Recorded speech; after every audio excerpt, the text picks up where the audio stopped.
Donc bonjour, aujourd'hui on va corriger ensemble une session concernant le chapitre des fonctions, spécialement les exponentielles.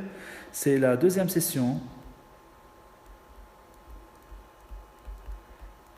donc, de la classe de SG de l'année 2009.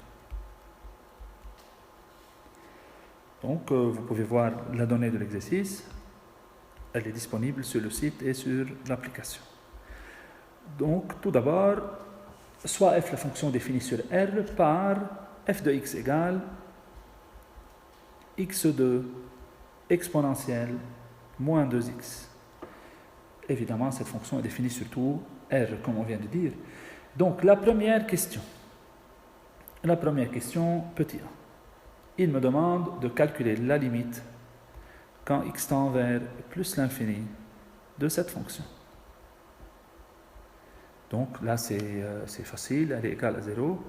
Pourquoi? Pour un produit, l'exponentielle emporte sur la fonction polynôme, et e de moins l'infini, donc plus l'infini, il y a moins 2x, donc e de moins l'infini, c'est 0. Implique après ça, y égale à 0 est une asymptote horizontale. On passe à petit b. Il me demande de calculer la limite quand x tend vers moins l'infini de f de x. Et ensuite la limite en moins l'infini de f de x sur x. Donc je prévois que la réponse de cette limite sera ou moins l'infini ou plus l'infini. Donc il est préférable quand il y a un e moins x de l'écrire sous forme de fraction. Donc x2 sur e 2x. Et la réponse là est plus l'infini. Tout de suite, je calcule après ça la limite en moins l'infini de f de x sur x. Aussi, c'est égal à la limite quand x tend vers moins l'infini de x2 sur xe2x. C'est la limite quand x tend vers moins l'infini de x sur e2x qui est égal à moins l'infini. Donc, on déduit une direction asymptotique, verticale en moins l'infini. DAV, direction asymptotique verticale. La question suivante, deuxièmement, je rectifie cette A qui est là. Voilà. Deuxièmement, il me demande de calculer la dérivée f' de x. Donc c'est de la forme u par v, u' v plus v'. La réponse sera 2x, facteur de 1 moins x, e moins 2x. Regardez s'il vous plaît, puisque nous sommes, x appartient à R, donc cette quantité qui est là, puisque c'est un exponentiel, cette quantité est toujours positive. Donc on a deux racines, f' de x égale à 0, donc elle s'annule pour x égale à 0 et pour x égale à 1. Donc f' de x égale à 0, équivalent à dire 2x égale à 0 ou 1 moins x égale à 0. X égale à 0 là, et là c'est x égale à 1. Voilà donc deux racines. On dresse le tableau de variation.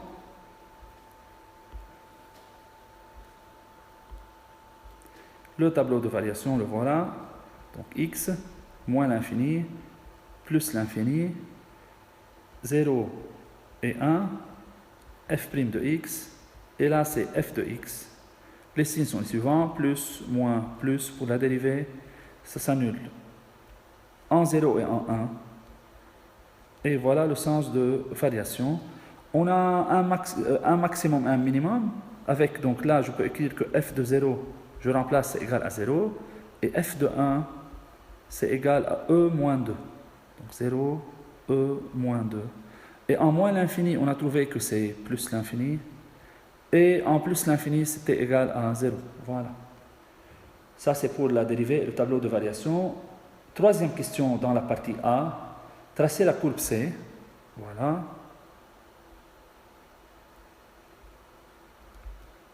Le repère. On va tracer la courbe en respectant le tableau de variation. Donc f de 0 égale 0, voilà le minimum. Et f de 1, c'est e moins 2. Donc e moins 2, vous faites le calcul sur la calculatrice. Pour le e moins 2, ça sera une valeur avant le 0,5.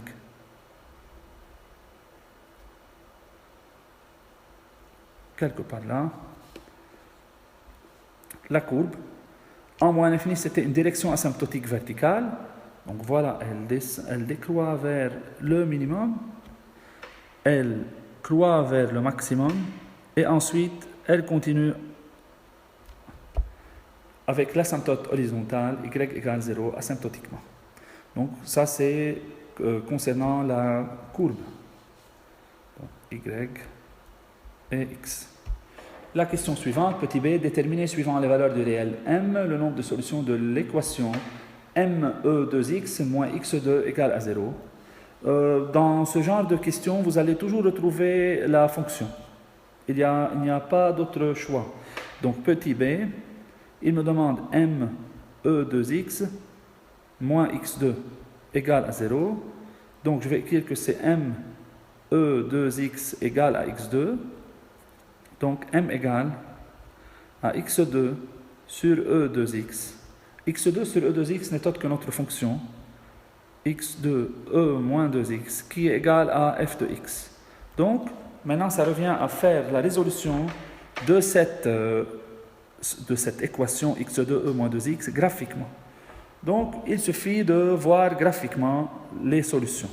Je vais écrire que, regardez, c'est clair que pour m inférieur à 0, c'est-à-dire c'est la partie qui est au-dessous de l'axe. Donc au-dessous de l'axe là, regardez, il n'y a pas de solution. Ces droites parallèles là, qui représentent f de x égale m, ne touchent en aucun point d'intersection la courbe qui est en rouge. Donc pour m est inférieur à 0, cette solution, plutôt cette équation n'admet pas de solution. Donc pour m inférieur à 0, pas de racine. Pas de racine. Pour m appartient à, ou plutôt pour m égale à 0, une racine double, c'est le minimum. Pour m appartient à 0, e moins 2.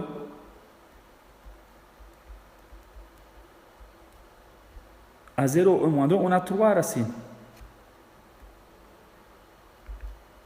Donc, la droite qui est entre 0 et e moins 2 touche cette courbe en 3 points, 3 racines. Pour m égale à e moins 2, une racine double. Et enfin, pour m supérieur à e moins 2, une racine simple. Voilà. Donc ça, c'est pour le petit a. On passe à la partie B de l'exercice. Et évidemment, les parties sont reliées. Donc la partie B, il me donne soit in, la suite définie, pour tout entier naturel petit n, non nul par in est égal à intégrale entre 0 et 1 de xn exponentielle moins 2x dx. Et dans la première question, il me demande, premièrement, démontrer cette inégalité, que in est borné entre 0 et 1 sur n plus 1. Donc, pour trouver cette inégalité, je suggère qu'on passe par les étapes suivantes. Donc, tout d'abord, on a que le x est compris entre 0 et 1. Donc voilà, le x est compris entre 0 et 1, et nous, on doit faire de notre mieux pour retrouver cette quantité. Je veux dire aussi que xn exponentielle e moins 2x, elle est inférieure ou égale à xn. Pourquoi? Car cette partie qui est là n'est autre que xn sur exponentielle de 2x. Donc je divise un élément n'est pas divisé par quelque chose et l'autre est divisé par un nombre qui est positif puisque c'est un exponentiel. Donc E2x et si on remplace n'importe quelle valeur entre 0 et 1, cette quantité sera supérieure à 1, donc la division aussi sera inférieure à xn. Donc, je vais prendre cette inégalité-là et je vais continuer. Donc, je vais écrire que on a 0 inférieur ou égal à xn e moins 2x, inférieur ou égal à xn. Je vais passer à l'intégrale, donc là, ça reste 0. Et là, c'est intégrale entre 0 et 1 de xn e moins 2x dx, inférieur ou égal à intégrale entre 0 et 1 de xn dx. Donc voilà, je retrouve in là dans cette intégrale. Et xn plus 1 sur n plus 1 entre 0 et 1. Donc, ça c'est in. Et quand je fais f de 1 moins f de 0, la réponse sera 1 sur n plus 1. Donc, j'ai retrouvé l'inégalité demandée. La deuxième question, il me demande de démontrer que in est décroissante. Donc, in est décroissante, il faut revenir à la définition des suites décroissantes. In plus 1 moins in inférieur ou égal au sens large à 0. Donc, il faut maintenant expliciter les deux quantités. Donc, in plus 1 moins in est égal intégrale entre 0 et 1 de xn plus 1 exponentielle moins 2x dx moins intégrale entre 0 et 1 de xn exponentielle moins 2x dx. On peut factoriser facilement là par les quantités suivantes. Donc, intégrale entre 0 et 1 de xn e moins 2x, et il reste là un x moins 1 dx. Un petit effort, ces deux quantités-là sont positives. On vient de les démontrer dans la première question, partie B. Et cette quantité est négative. Pourquoi? Cette quantité est négative car le x il est entre 0 et 1 pour cette intégrale. Donc voilà, il est clair que in plus 1, donc in plus 1 moins in négative implique in est décroissante. Pour la question suivante, il me demande de déduire que in est convergente et préciser sa limite. Donc, là c'est facile aussi, c'est une propriété. Donc, on a que in est bornée entre 0 et 1 sur n plus 1, et on vient de démontrer qu'elle est décroissante. Donc, une suite minorée est décroissante, donc évidemment elle est majorée. Donc, troisième question, in est minorée par 0 est décroissante, donc minorée par 0 est décroissante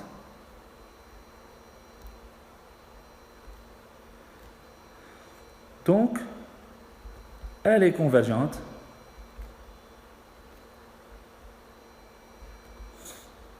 Elle est convergente vers quelle limite? Regardez, n'oubliez pas qu'on peut utiliser le théorème de gendarme là pour passer aux limites aussi. Limite de in quand n tend vers plus l'infini inférieure ou égale à la limite quand n tend vers plus l'infini de 1 sur n plus 1. Cette quantité est égale à 0. Donc entre 0 et 0 implique la limite quand n tend vers plus l'infini de in est égale à 0. Donc minorée décroissante, elle est convergente et elle converge vers 0. La question suivante, quatrièmement, en utilisant une intégration par partie, démontrer que in plus 1 est égal à n demi moins 1 sur E2 plus n plus 1 in. Donc, il faut utiliser une intégration par partie pour le in plus 1 qui n'est autre que, donc in plus 1 c'est intégrale entre 0 et 1 de xn plus 1 e moins 2x dx. En faisant une intégration par partie comme ils ont demandé, donc il suffit de prendre le u comme étant égal à xn plus 1 et le v' comme d'habitude pour les exponentielles, c'est e moins 2x. Donc le u'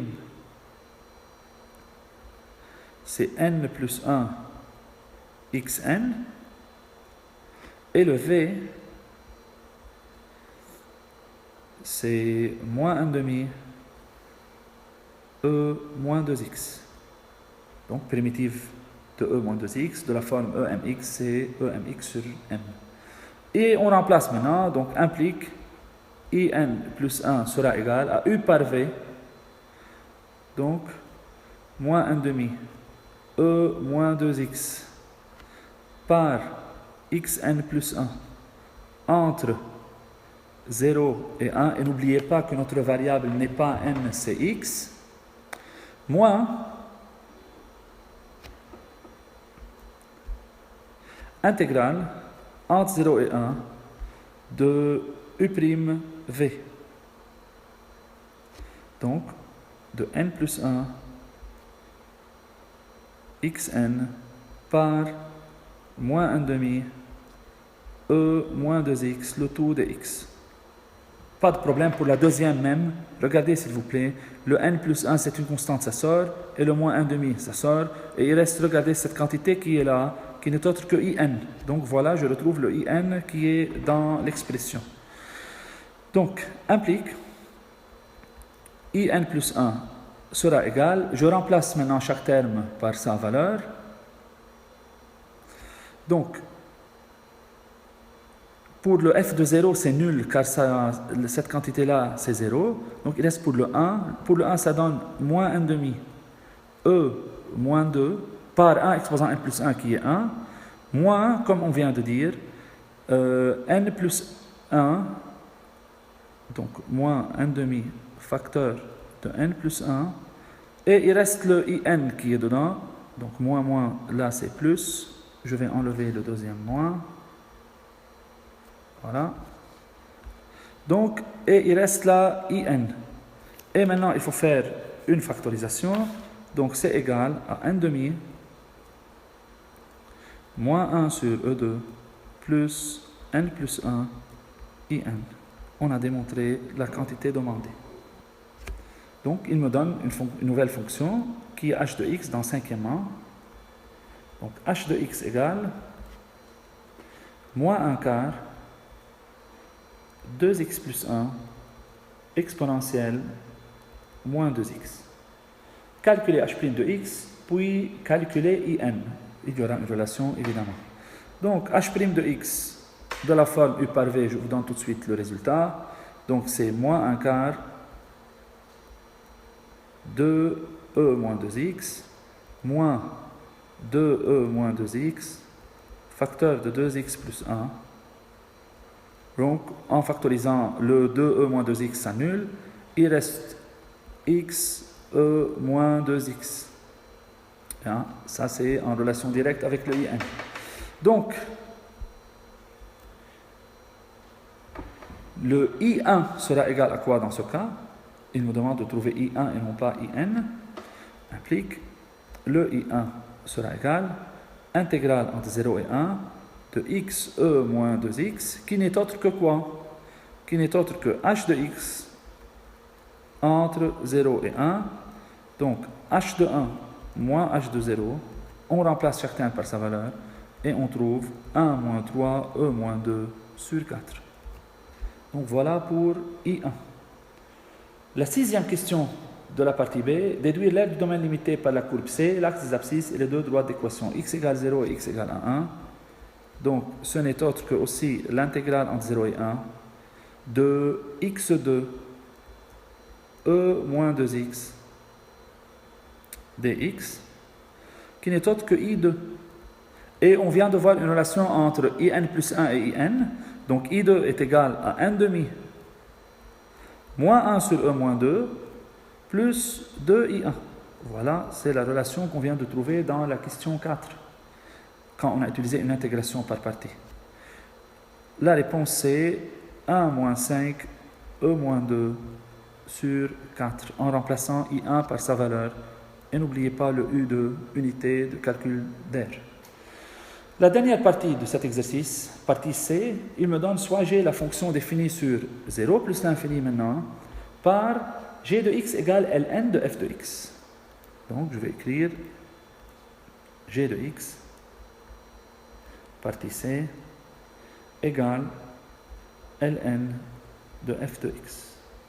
Et c'est défini entre d de g, donc c'est 0 plus l'infini. Calculer la limite quand x tend vers 0, évidemment c'est 0 plus dans ce cas.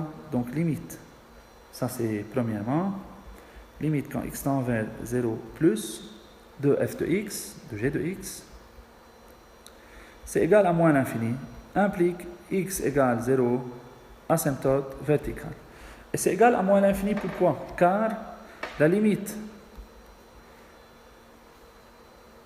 quand x tend vers 0 plus de ln de f de x, c'est-à-dire de ln de x2 e moins 2x, le x2 e moins 2x c'est 0 et ln de 0 c'est moins l'infini, donc voilà la petite démonstration.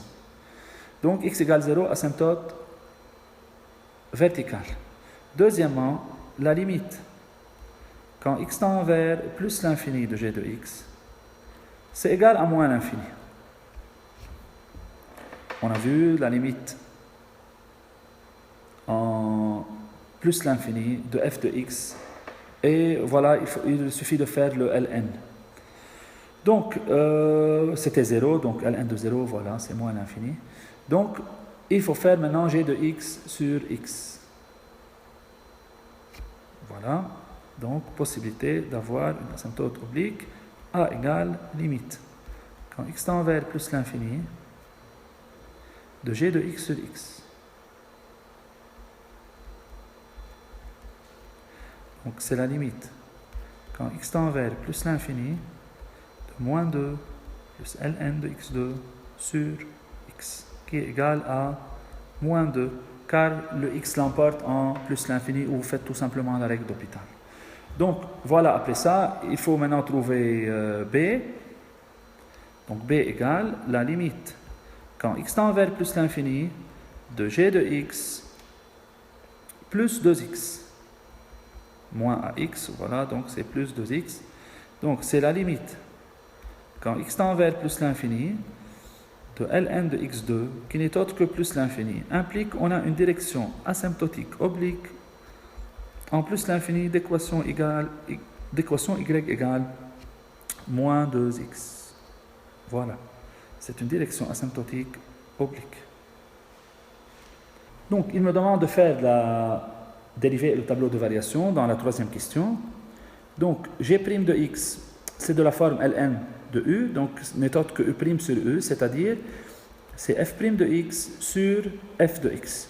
Mais on a déjà vu dans la partie A que f de x est toujours positive, la courbe était toujours au-dessus de l'axe des abscisses. Donc le signe de g' de x n'est autre que le signe de f de x. Et aussi dans le tableau de f' de x, entre 0 et plus l'infini, entre 0 et 1 c'était positif, entre 1 et plus l'infini c'est négatif. Donc le tableau de variation de g, 0, 1, plus l'infini, donc c'est le même que f', g' de x, et là c'est g de x. Voilà, valeur interdite.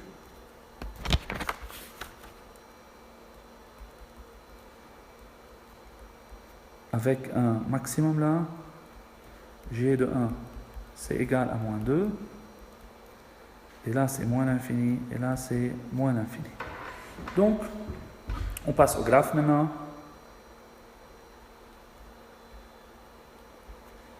Une asymptote verticale x égale 0, 1.1 moins 2, qui est là. L'équation y égale moins 2x comme direction asymptotique oblique.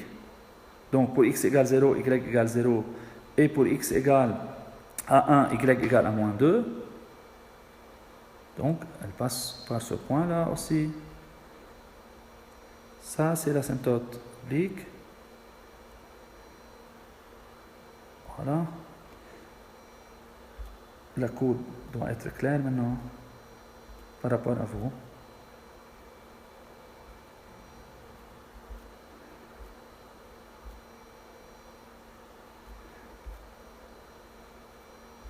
Donc, voilà, la courbe augmente avec l'asymptote verticale en passant par le maximum et elle diminue parallèlement à y égale moins 2x qui était notre asymptote oblique, qui était notre direction asymptotique oblique. Voilà, elle diminue vers moins l'infini et je vous remercie et bonne chance pour le reste.